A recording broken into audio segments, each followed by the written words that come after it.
The moment an assumption is made, the truth is often pushed aside without a second thought. In everyday interactions, people rely on quick judgments shaped by appearance, tone, clothing, skin color, or perceived social status.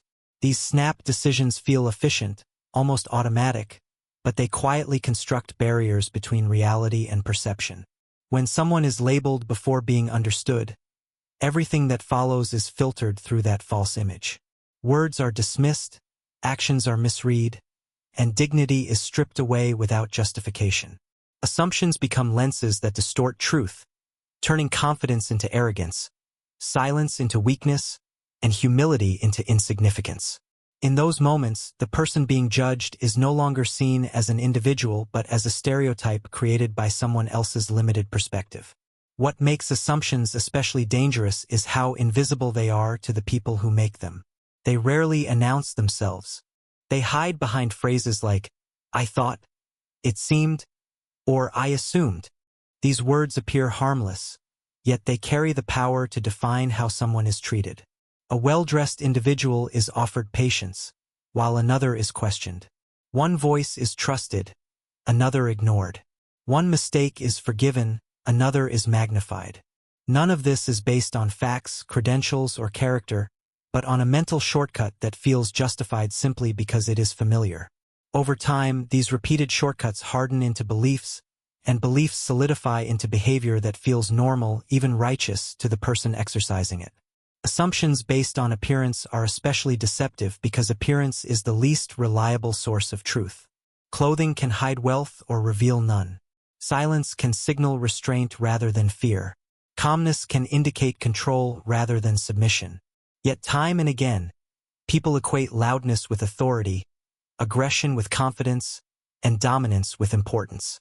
Those who do not perform power in expected ways are often overlooked or underestimated. This creates an imbalance where respect is not given freely but rationed according to visual cues. The irony is that the most powerful individuals often have the least need to prove themselves, while those desperate to assert dominance rely heavily on assumptions to elevate their own position. When assumptions take control, they do more than misjudge a single moment. They rewrite the entire narrative. A person's past achievements vanish, their struggles are ignored, and their future potential is dismissed. In professional spaces, this can mean lost opportunities, public humiliation, or unjust treatment masked as policy or procedure. In social spaces, it becomes exclusion, mockery, or condescension. The person making the assumption rarely feels accountable because, in their mind, nothing intentional has occurred. Yet impact does not require intent, and harm does not wait for permission. The damage is done quietly, efficiently, and often publicly. The most revealing aspect of assumptions is how quickly they collapse when confronted with truth. When identity is revealed, titles exposed, or authority confirmed, behavior shifts instantly. Voices soften, apologies appear, respect arrives not because it was earned in that moment, but because the assumption has been shattered. This sudden change exposes the lie at the heart of the initial judgment. It proves that the mistreatment was never about behavior, rules, or professionalism, but about perception. The respect that should have been present from the beginning only shows up once fear or admiration replaces prejudice. Yet the real lesson lies not in the shock of discovery, but in the silence that follows.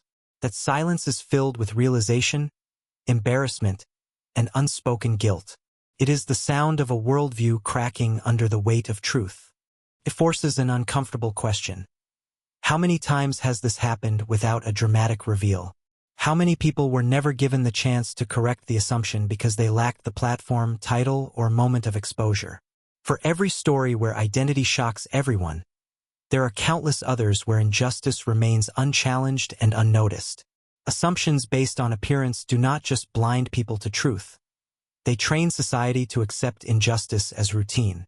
They normalize disrespect until it becomes invisible. Breaking this cycle requires more than awareness. It requires restraint, humility, and the willingness to pause before judging. It demands recognizing that every individual carries a story deeper than what is immediately visible, a complexity that cannot be summarized by a glance. Until assumptions are questioned, Truth will continue to wait quietly, watching as it is ignored by those who believe they already know everything about someone they have never truly seen. In a world that celebrates volume, spectacle, and dominance, humility is often mistaken for weakness. People are conditioned to believe that power announces itself loudly, through sharp commands, expensive appearances, and visible control over others. This expectation shapes how authority is recognized and respected. When someone walks softly, speaks calmly, and does not demand attention, they are frequently overlooked. Their silence is read as submission, their patience as fear, and their restraint as a lack of influence. Yet this misunderstanding reveals more about society's obsession with performative power than it does about true strength. Real power does not require constant validation. Those who possess it understand that authority is not proven by intimidation or noise, but by stability and self-control. A person secure in their position has no need to raise their voice or assert dominance in every interaction. They observe, listen, and respond with intention. This quiet confidence unsettles those who rely on outward displays of control because it refuses to play by familiar rules. Without theatrics to interpret, observers rush to fill the gap with assumptions, often concluding that calmness equals inferiority. Humility, in its truest form, is not the absence of power but the mastery of it. It is the ability to choose restraint over reaction, dignity over ego, and patience over confrontation. This choice is frequently misread as passivity by those who equate respect with fear.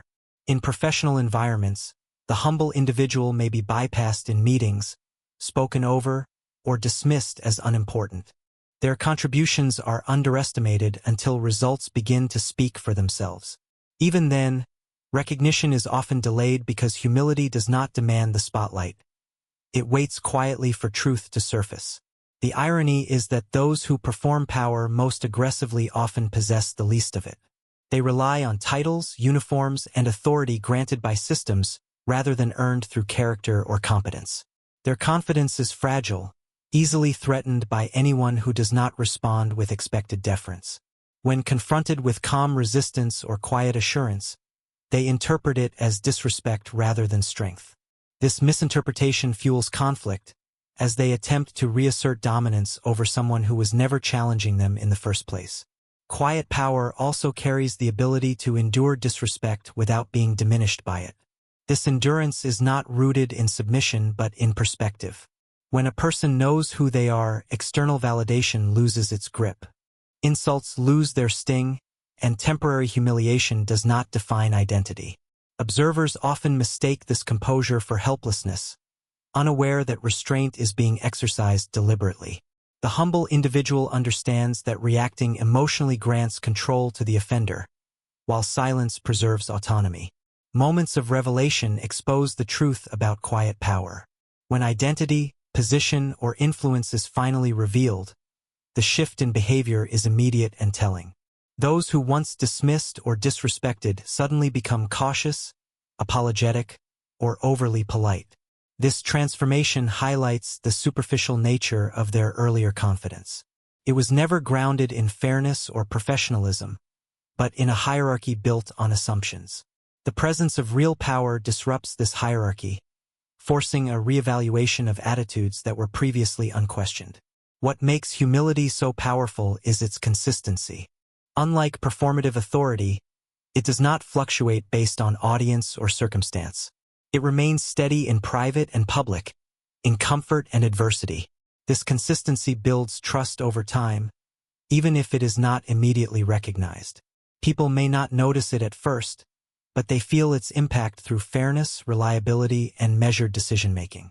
Quiet leaders inspire loyalty not through fear, but through respect that grows organically. The failure to recognize power in humility reflects a deeper societal issue: the inability to value substance over appearance.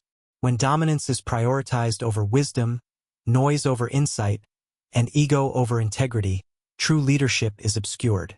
Those who wield quiet power often become the unseen pillars of organizations and communities, holding systems together without recognition. Their influence is not broadcast, yet it shapes outcomes in profound ways.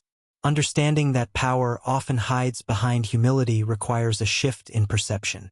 It demands listening more than speaking, observing more than judging, and questioning the instincts that equate loudness with importance.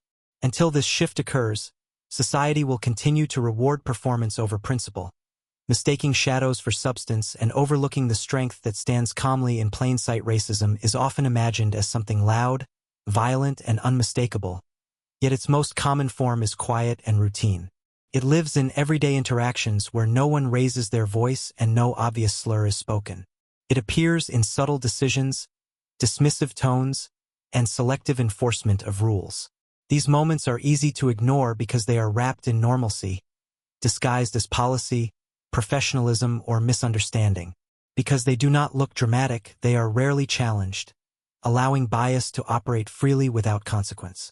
In routine environments, racism gains its strength from predictability. Airports, offices, hotels, stores, and public spaces function on repetition and structure. People expect procedures to be followed and authority to be respected. This creates the perfect cover for discrimination, as biased actions can be justified as standard practice. A request becomes a command, a suggestion becomes a warning, and an assumption becomes a decision. Those subjected to this treatment are often told that nothing personal is happening, even as they feel singled out in ways that are impossible to prove in the moment. The danger of routine racism lies in its deniability. When confronted, those responsible can retreat behind language that sounds neutral. They insist they were only following rules, maintaining order, or doing their job. This explanation is convincing to outsiders who were not directly affected, making the experience of the victim seem exaggerated or emotional. Over time, this dynamic trains marginalized individuals to question their own perceptions, wondering whether what they felt was real or imagined. The absence of overt hostility makes the harm harder to name, even though its impact is deeply personal. Routine racism also thrives because it relies on imbalance rather than confrontation. It targets people in situations where power is uneven and resistance carries risk. Speaking up may result in escalation, embarrassment, or further punishment. Remaining silent preserves immediate safety but reinforces the behavior. This creates a cycle where discrimination continues unchallenged, not because it is accepted, but because the cost of addressing it feels too high. The system remains intact, not through agreement, but through fear of consequences. What makes these moments especially damaging is their cumulative effect. A single incident may be brushed off, but repeated experiences begin to erode confidence and trust. Each small humiliation reinforces the message that respect is conditional and belonging is fragile. Over time, this shapes how individuals move through the world, influencing where they feel welcome, how they express themselves, and what they expect from institutions meant to serve everyone equally. The harm is not explosive, but corrosive, slowly wearing down dignity and self-worth. The routine nature of these interactions also normalizes bias for those who witness them. When discriminatory behavior goes unchecked, it becomes part of the environment. Newcomers learn from example, adopting the same attitudes without questioning them. What once might have seemed unacceptable gradually feels ordinary. This normalization is how racism survives across generations, not through explicit teaching, but through silent observation and imitation. The absence of accountability signals permission. Occasionally, routine racism is interrupted by an unexpected revelation. The person who was dismissed turns out to have authority, status, or influence that demands recognition. In these moments, the behavior of those in power shifts abruptly.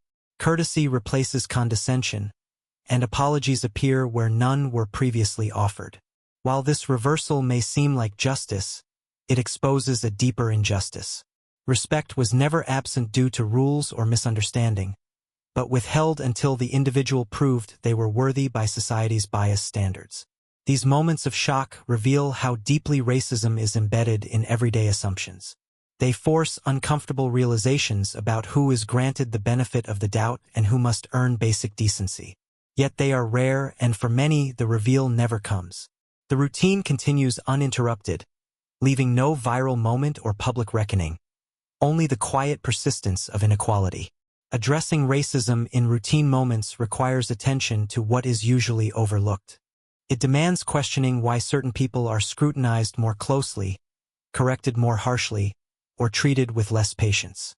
It requires recognizing that neutrality is not defined by intention, but by impact.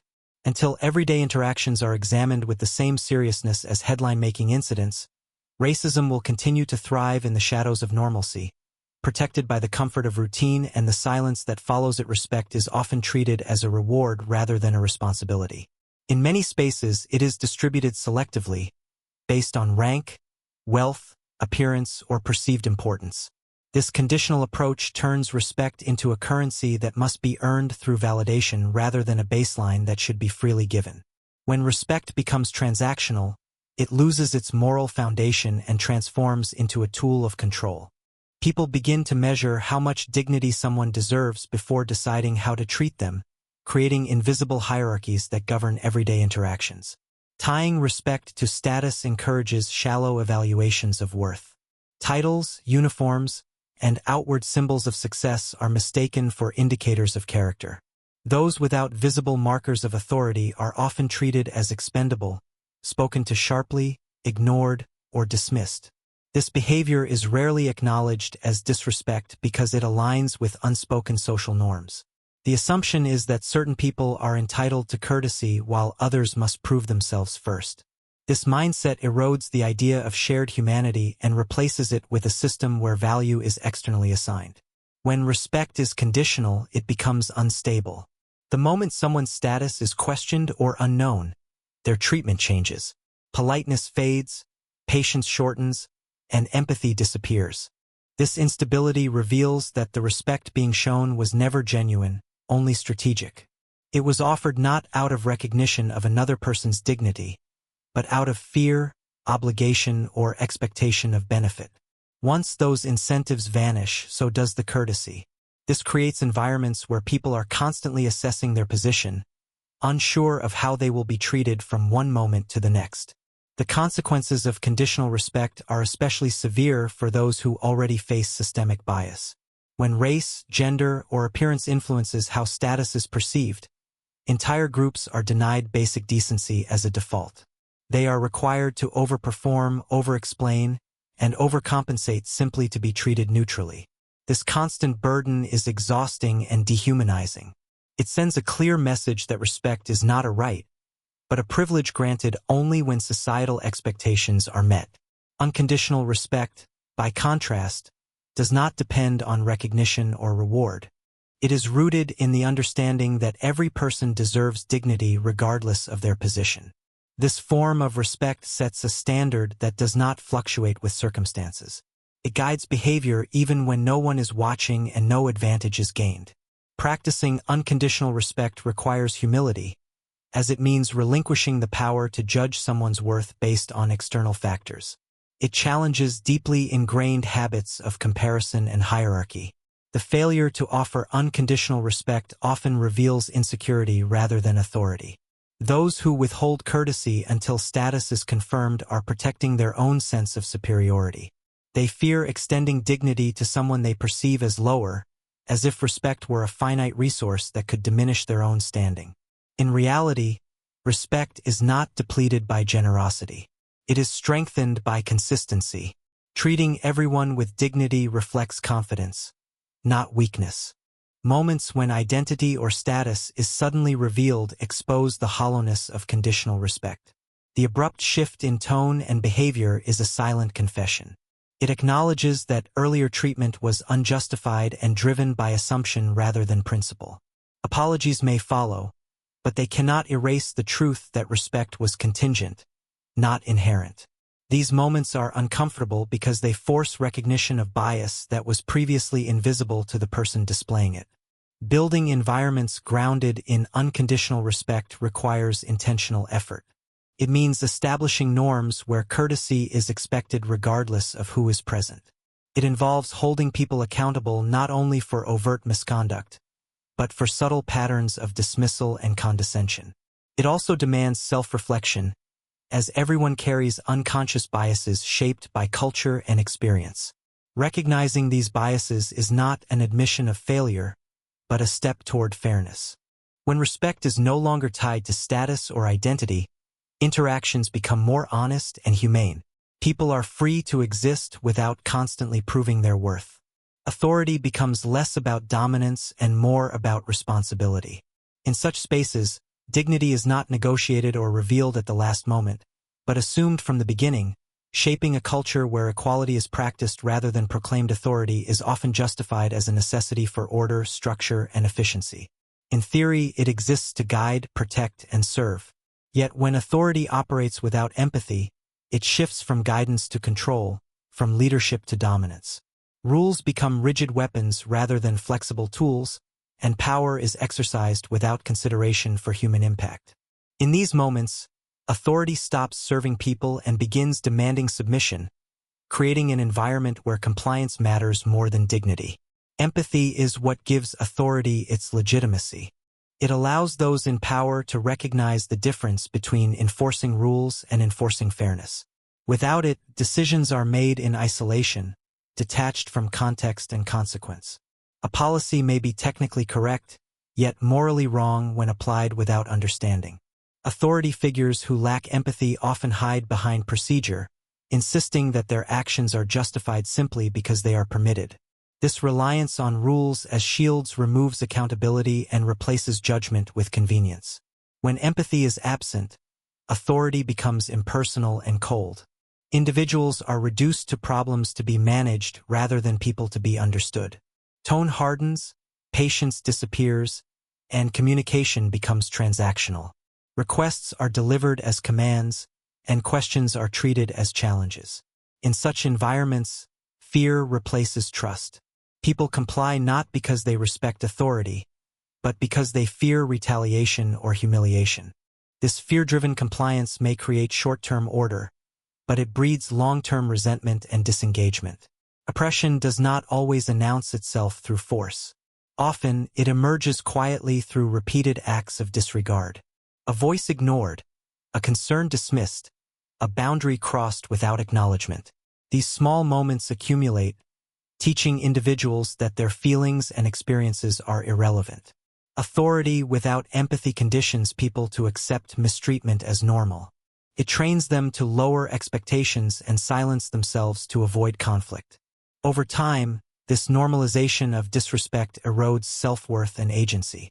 Those who exercise authority without empathy often mistake obedience for respect. They interpret silence as agreement and compliance as approval. In reality, silence is frequently a survival strategy.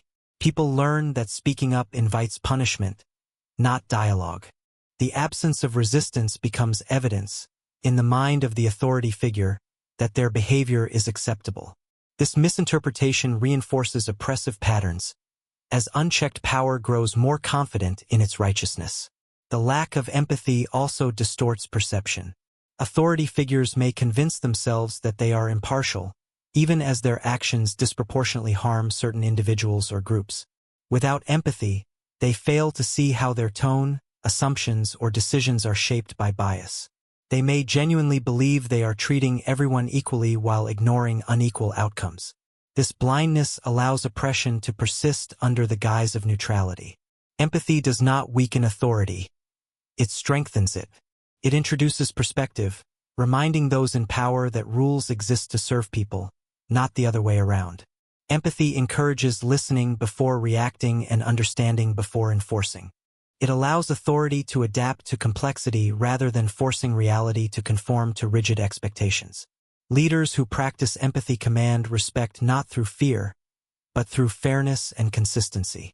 When authority is paired with empathy, accountability becomes possible. Decisions are explained, not imposed. Mistakes are acknowledged rather than defended. This transparency builds trust and reduces conflict. People are more willing to cooperate when they feel seen and heard. Empathy transforms authority from a tool of control into a framework for mutual respect, where power is exercised responsibly and with awareness of its impact. The absence of empathy reveals itself most clearly when authority is challenged by vulnerability. A calm explanation, a respectful question, or a quiet refusal is met with hostility. Instead of engaging, authority escalates. This escalation exposes insecurity, not strength. It shows an inability to tolerate perspectives that disrupt control. Oppression thrives in this insecurity, feeding on the need to assert dominance at all costs. Authority without empathy ultimately isolates those who wield it. Surrounded by compliance but deprived of honesty, they operate within an echo chamber of obedience. Feedback disappears, replaced by avoidance. The system may appear functional, but beneath the surface, trust has collapsed. What remains is control without connection, power without purpose, and order maintained through pressure rather than principle. Silence has a language of its own, one that often speaks louder than words ever could. In moments of public humiliation or exposed injustice, the sudden absence of noise can carry more meaning than the insults that came before it. When laughter fades, voices drop, and movement stills, that silence reveals a collective recognition of error. It is the sound of realization settling in, of assumptions collapsing under the weight of truth. No explanation is needed because everyone present understands what has just been exposed. This kind of silence is not peaceful.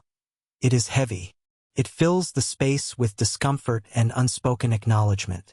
Those who moments earlier felt confident in their judgments now face the mirror of their own behavior.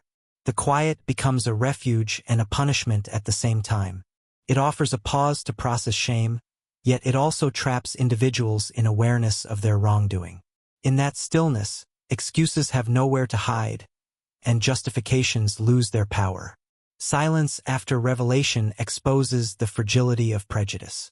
Bias relies on noise, on casual remarks, jokes, and confident assumptions. It thrives when no one questions it. The moment truth disrupts the narrative, prejudice loses its voice.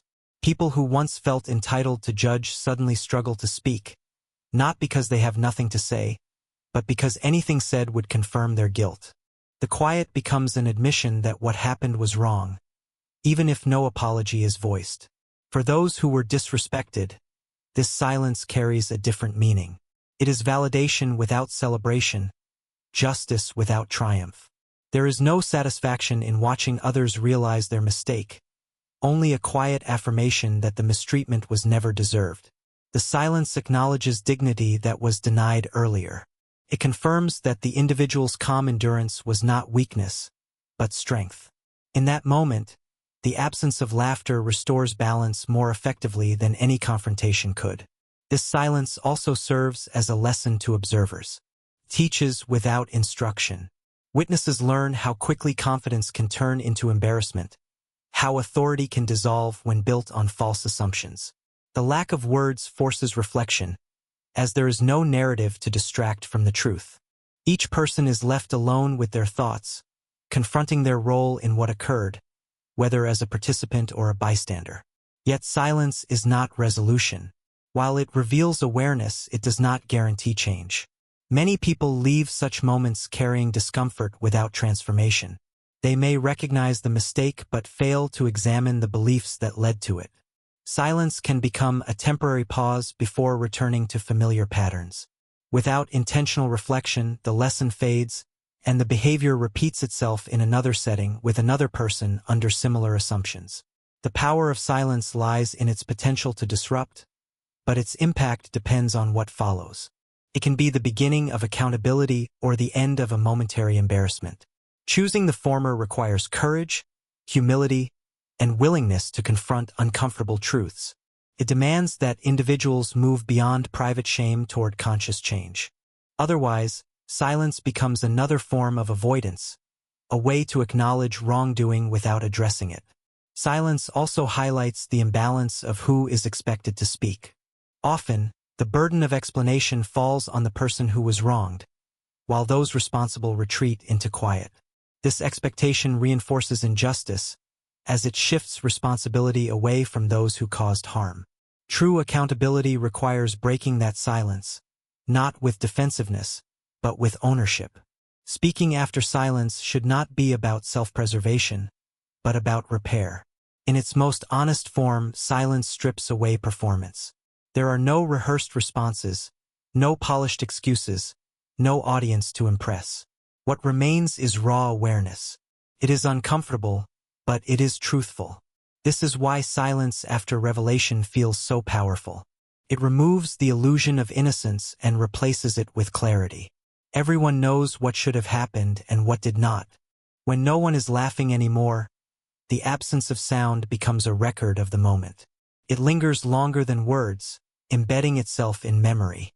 That quiet serves as a reminder that disrespect leaves a trace, and realization, once arrived, cannot be undone.